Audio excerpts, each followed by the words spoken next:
नमस्कार दोस्तों। मुझे ना रिलायंस मेट पे काफ़ी लोगों के सवाल आते हैं। नॉर्मली मैं प्रॉपर्टीज़ को इस तरह एनालाइज़ नहीं करता कि मत खरीदो या खरीदो करके, ठीक है? स्पेशली मना तो मैं बिल्कुल नहीं करता, आपको अगर ये खरीदनी है ज़रूर खरीदो, ठीक है? लेकिन मैं कुछ कैलकुलेशंस करके सिखाता हूँ कि आप लोगों को समझ में आए। रेट अभी प्लॉट के ऑलमोस्ट 1 लाख रुपए गज हो गए, बता दिए जो नया आ रहा है, 98 या कुछ है, पोजीशन ये सब चार्ज मिला के, रजिस्ट्री मिला के तो वैसे ही ऊपर हो जाएगा। तो अब मैं कुछ लाउड थिंकिंग करना चाहता हूँ यहाँ पे। मैं वहाँ गया हूँ, ठीक है? एंड आप लोग भी जो खरीदना चाहते हैं, लेना चाहते हैं, बड़ी क्लैरिटी चाहते हैं। तो सबसे पहले तो मैं एक क्लियर वर्डिक्ट बताऊँगा आप लोग को, ठीक है? अपनी तरफ से क्लियर वर्डिक्ट बताऊँगा कि एटलीस्ट जो मेरे फॉलोअर्स हैं, जो समझते हैं, मेरा लॉजिक समझते हैं, आप लोग यहाँ पे ना खरीदें अब इन वैल्यूएशंस पे, तो एक बेटर चीज़ होगी। उसका रीज़न्स मैं बताता हूँ। एंड क्या रेट यहाँ से, पहली बात तो 1 लाख रुपए से सवा लाख 1.5 लाख हो सकते हैं, कभी तो हो सकते हैं, कब हो सकते हैं मुझे नहीं पता। पर हम लोग प्रोबेबिलिटी के खेल में खेलने की बजाय एक डिसीजन मेकिंग टेम्पलेट के तहत चलते हैं और लॉजिक के तहत चलते हैं। ये थोड़ा पेड कंटेंट से जो मैं सिखाता हूँ वहाँ से चीज़ आ रही है, बट कोई बात नहीं, कई बात चीज़ें फ्री में भी सिखा देनी चाहिए। आपको पकड़ना है रेंट। आपको देखना है कि यहाँ जो प्लॉट है, ये यहाँ रहना कौन चाहता है। यहाँ पे सब इंडस्ट्रियल बेस है। यहाँ पे एआई के सेंटर तो नहीं खुल रहे जहाँ तक मेरी जानकारी है। मैन्युफैक्चरिंग का कुछ है, चीज़ें खुली खुली अच्छी लगती हैं रोड्स वगैरह करके, बट सीनियर मैनेजमेंट, सीनियर लोग जो काम करते हैं वो नहीं रहेंगे, वो गुड़गांव ही अप डाउन करेंगे। आपको पता होना चाहिए कि हमारे जो फौजी भाई हैं, जो हर नॉर्थ इंडिया में, हरियाणा में तो कोई ऐसा परिवार नहीं है जहाँ नहीं होगा कोई फौज में, और हर गांव में है, हर जगह है, रिश्तेदारी में। आप कभी उनके घर गए होंगे, या आप फ़ोन करके पूछ सकते हो, या किसी की जनरल नॉलेज हो सकती है। जो अपनी कैंटोनमेंट्स होती हैं, ये बड़ी खुली और अच्छी होती हैं, और बहुत मज़ा देखने में आता है कितना साफ़ सुथरा है और कितने अच्छे से रह रहे हैं और कितना अच्छा लग रहा है। पर फैक्ट ये है कि यहाँ पे ऑफ कोर्स प्रॉपर्टी को बहुत प्राइवेट लोगों को अवेलेबल नहीं है। बहुत लोग लोकल शहर के भले चाहते भी हैं क्योंकि बहुत साफ़ सुथरा रहता है, बट फिर भी मिडल ऑफ नोवेयर होने के कारण मोस्ट ऑफ देम वहाँ पे कुछ ऐसा ग्रेट लाइफ नहीं जी सकते। ये भी एक फैक्ट है, इकोनॉमिक एक्टिविटीज़ नहीं है तो जस्ट बिकॉज कोई चीज़ आपको देखने में अच्छी लग रही है, डजंट मीन कि वहाँ पे रेंट बहुत अच्छे आ जाएंगे। रेंट हमेशा इकोनॉमिक एक्टिविटी के हिसाब से आएगा, और लॉन्ग टर्म में प्रॉपर्टी प्राइस रेंट को ही फॉलो करेंगे। जैसे कि स्टॉक मार्केट के अंदर आप कभी भी इन्वेस्ट करें तो स्टॉक स्पेकुलेशन में बढ़ सकता है, लेकिन ultimately a stock can not outrun over a long term the basic profit earnings of that company. तो जो हम देखते हैं, अगर हम जैसे स्क्रीनर डॉट इन में बताता हूँ लोगों को रिसर्च करने के लिए, स्टॉक्स, किसी स्टॉक पे जाओगे तो 4 चीज़ें मिलेंगी आपको। Stock returns, return on off the profits. तो अगर आप 10 साल के करीब का मामला देखेंगे ना, तो 10 से 15 साल का मामला देखेंगे तो भाई जो प्रॉफिट है उतना ही आएगा। शॉर्ट टर्म में हो सकता है 3 साल 5 साल में कुछ अंडर परफॉर्म करे या कोई ओवर परफॉर्म कर दे, वो डिपेंड करता है कि उस स्टॉक से हमारी आगे की अपेक्षा क्या है। तो अल्टीमेटली अगर यहाँ पे जो काम करने वाले हैं उनकी जो तनख्वाहें हैं वो उस लेवल, एक पर्टिकुलर लेवल की होंगी, 40,000, 60,000 स्किल्ड लेबर या 80,000 वाली, तो उससे रिवर्स इंजीनियरिंग करो कि अगर एक प्लॉट 100 गज, 120 गज 150 गज, जितने भी गज का, यहाँ अलग अलग साइज के मिल रहे हैं, 180 गज जितने का मिल रहा है, अगर मैं उसको इस रेट पे लेता हूँ और मैं वहाँ पे 3 या 4 मंजिल बनाता हूँ, तो मुझे एक फ्लोर की कॉस्टिंग कितनी आती है। अब वो कितने का बिकेगा, और बेचने की बात ही नहीं कर रहा, तो जितने की मेरे को कॉस्टिंग आती है, तो भाइयों बहनों उसकी मिनिमम 3%, तो मैं 5-6% के लिए लोगों को ले जाता हूँ, आकर्षित होना चाहिए लोगों को। जब रेंटल यील्ड 5-6-7% हो जाए, बहुत इंडिया की जगह ऐसी अपॉर्चुनिटीज़ हैं, पर यहाँ मैं कंजर्वेटिव 3% लेके चलता हूँ आपकी। तो आप ये देख लो कि अगर आप एक छोटा सा टाइट सा 2 BHK निकाल रहे हो, और उसकी कॉस्टिंग अगर एक्स आ रही है, तो उस एक्स कॉस्टिंग पे अगर मैं 3% का रेंटल ईल्ड निकालूं, तो वो रेंट कितना आता है। मैं यहाँ कैलकुलेशन करके नहीं देने वाला, क्योंकि मेरा काम, मैं बहुत जिम्मेवारी से रहता है मेरा।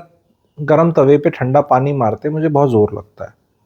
मैं नहीं पूरे बता वो करूंगा, मैं बिल्कुल नहीं कह रहा कि कोई यहाँ रेट कम हो जाएंगे, मैं ये बिल्कुल मैं कह रहा हूँ रेट बढ़ेंगे, क्योंकि लोगों के पास चॉइसेस नहीं है। भाई साहब, जब नॉर्थ इंडिया के लोग हैं जो भाई हमने तो जमीन चाहिए, जमीन तो भाई जमीन अपनी हुआ भाई, तो वो वाले क्राउड बहुत है, और भगवान करे यहाँ पे रेट 10 लाख तक चले जाए मेरी तरफ से। लेकिन मैं शेयर लॉजिक पे बात करता हूँ कि आपने प्लॉट ले लिया, अल्टीमेटली उसका पर्पस प्लॉट नहीं है, उसका पर्पस है कि वो घर में बनेगा। आप जब कपड़ा खरीदते हो तो उसका अल्टीमेट पर्पस कपड़ा नहीं होता, उसको किसी शर्ट में बनना है। स्पेशली कपड़े की बात कर रहा हूँ जो जिनसे बनते हैं कपड़े, ठीक है, आई एम नॉट चद्दर की बात नहीं कर रहा। तो कोई एंड यूज तो होगा। प्लॉट अपने में तभी बढ़ेगा ना जब उसको कोई तो घर बनाएगा, या सिर्फ प्लॉट प्लॉट प्लॉट प्लॉट में रेट बढ़ जाएंगे? बढ़ गए, पर अल्टीमेटली ये सोच के ही बढ़े ना कि यहाँ कोई इंसान का बच्चा रहेगा। अगर कहीं कोई इंसान का बच्चा रहेगा ही नहीं कभी, तो फिर तो प्लॉट के रेट क्रैश कर जाएंगे। वो मैं बिल्कुल नहीं बोल रहा कि नहीं रहेंगे, बिल्कुल रहेंगे, लेकिन मैं ये कह रहा हूं कि जो रहेंगे उनकी प्रोफाइल क्या है प्लीज जाके चेक करो, उनकी एवरेज सैलरी क्या है प्लीज जाके चेक करो, प्लॉट का जो रेट है आपको पता है, उससे नक्शे से चीज कितनी निकलेगी वो जाके चेक करो। अब हमें कॉस्ट ऑफ कंस्ट्रक्शन पता है कि पर स्क्वायर फीट आज के दिन महंगाई को देखते हुए 2 से 2,500 रुपये स्क्वायर फीट से कम में एक एवरेज कंस्ट्रक्शन नहीं निकलती। जब भी आप घर बनाओगे उसका एक बेयर मिनिमम स्टैंडर्ड रखोगे, क्योंकि आप किराए पे चढ़ा रहे हो उसे, तो एक बेयर मिनिमम स्टैंडर्ड वाली चीज़ 2 से 2,500 रुपये की आती है। ज़्यादा अच्छा करोगे तो 3 साढ़े 3 पड़ता है, लेकिन वो ज़्यादा अच्छे तो नहीं करेगी, क्योंकि यहाँ उस तरह की बहुत अच्छा करने वाली जेंट्री और वो रेंट नहीं है।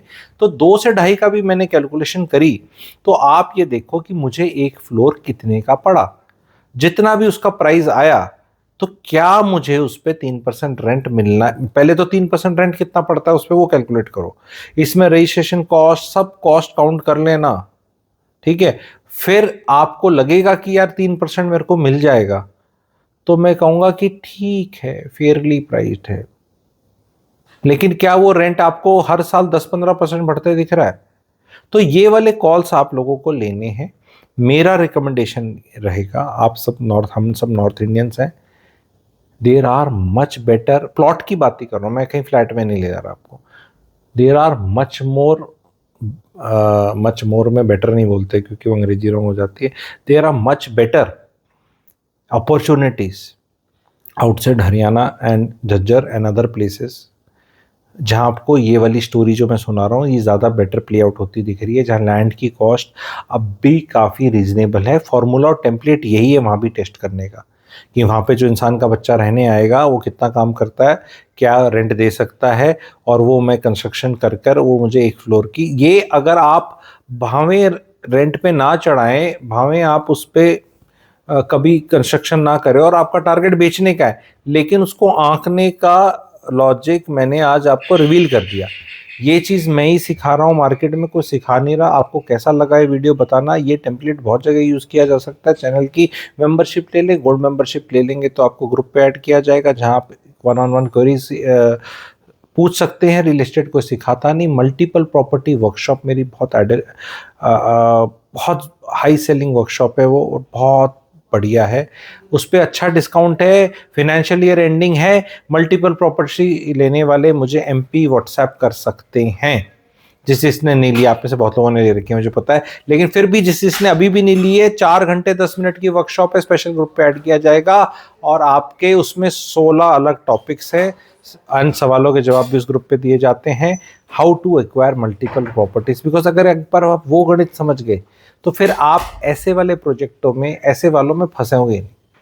आप कहोगे यार ये लिया तो फिर मैं मल्टीपल प्रॉपर्टी नहीं ले सकता, तो वो आपको पता चल जाएगा। तो मेरी तरफ से, क्योंकि बहुत डिमांड आ रही थी, मैं चाह नहीं रहा था ज़्यादा बनाना, लेकिन हर दूसरे वीडियो के हर दूसरे कमेंट सेक्शन में अरे सर ये बताओ ये बताओ, और वो इसलिए मुझे पता है कि पूछ रहे हैं क्योंकि और चॉइसेस नहीं है ना, कहाँ ही खरीदेंगे। गुड़गांव में तो वहाँ 3-3.5 लाख रुपए का चौक है, तो यहाँ टिकट साइज छोटा लग रहा है कि गज भी कम है और ये रेट भी, तो भाई साहब, और टाइम भी कुछ मिल रहा है, तो भाई साहब answer is no, clear answer is no. ठीक है, there are better things in the market, just avoid it. आप लोग इसलिए कर रहे हैं इसको, मैं बोलता हूँ एक वर्ड मैं बताऊँ, अवेलेबिलिटी बायस। ये अवेलेबिलिटी बायस है, मुझे ये अवेलेबल है, मेरे को ये नॉलेज है, मैं यहीं रहता हूँ, मुझे और कुछ दिख नहीं रहा तो मैं यही खाऊंगा। अरे भैया आपको सिर्फ वो वड़ा पाव दिख रहा है, पीछे बहुत बढ़िया आलू पूरी बन रही है, वो ज़्यादा बढ़िया है, अजवाइन डाला हुआ है, बढ़िया मसाला आलू है, साथ में पेठे की सब्जी है, फिर वो चटनी भी है, वहाँ मज़ा आएगा। तुम खाएं वड़ा पाव सूखे खा रहे हो, समझ रहे हो? तो वो तो किधर है गुरु जी? तो जानना चाहते हो भाई बहनों, तो कमेंट सेक्शन के अंदर ग्रुप मिलेगा आपको। अगर ऑलरेडी उस ग्रुप पे नहीं है तो प्लीज़ आए, वहाँ चीज़ें बताई जाती हैं कि भैया कहाँ पे आलू पूरी बढ़िया वाली पेठे की सब्जी के साथ चटनी, मीठी चटनी के साथ मिल रही है। तो प्लीज़ कम देर, चैनल को लाइक करें, सब्सक्राइब करें, गोल्ड मेंबरशिप लें। Thank you very much.